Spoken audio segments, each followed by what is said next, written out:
katika mitaa duni, mpaka maskulini, vyuo vikuu hadi kwenye magereza, huku maafisa walinda gereza pamoja na mabusu wakishirikiana. Watoto mitaani walishia kuaga dunia kiolela.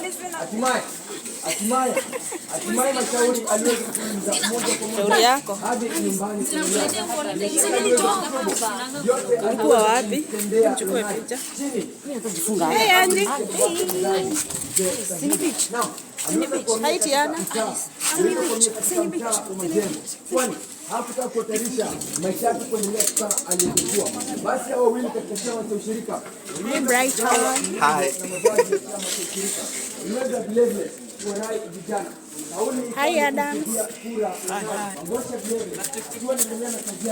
Kila jioni baada ya kazi. Mbona hii picha ikutaki? Ai, unanichukua. Mwasha. Hakuna mwanamke shirika. Wewe ni nani? Hajanifanya hivyo. Mimi huyu.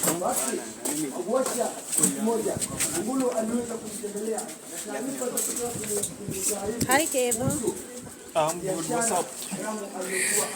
Nani sijasalimia? Adam ndio ilikuwa imehanga. Biashara ya kumtisha mabinti wadogo katika ukahaba. Twende!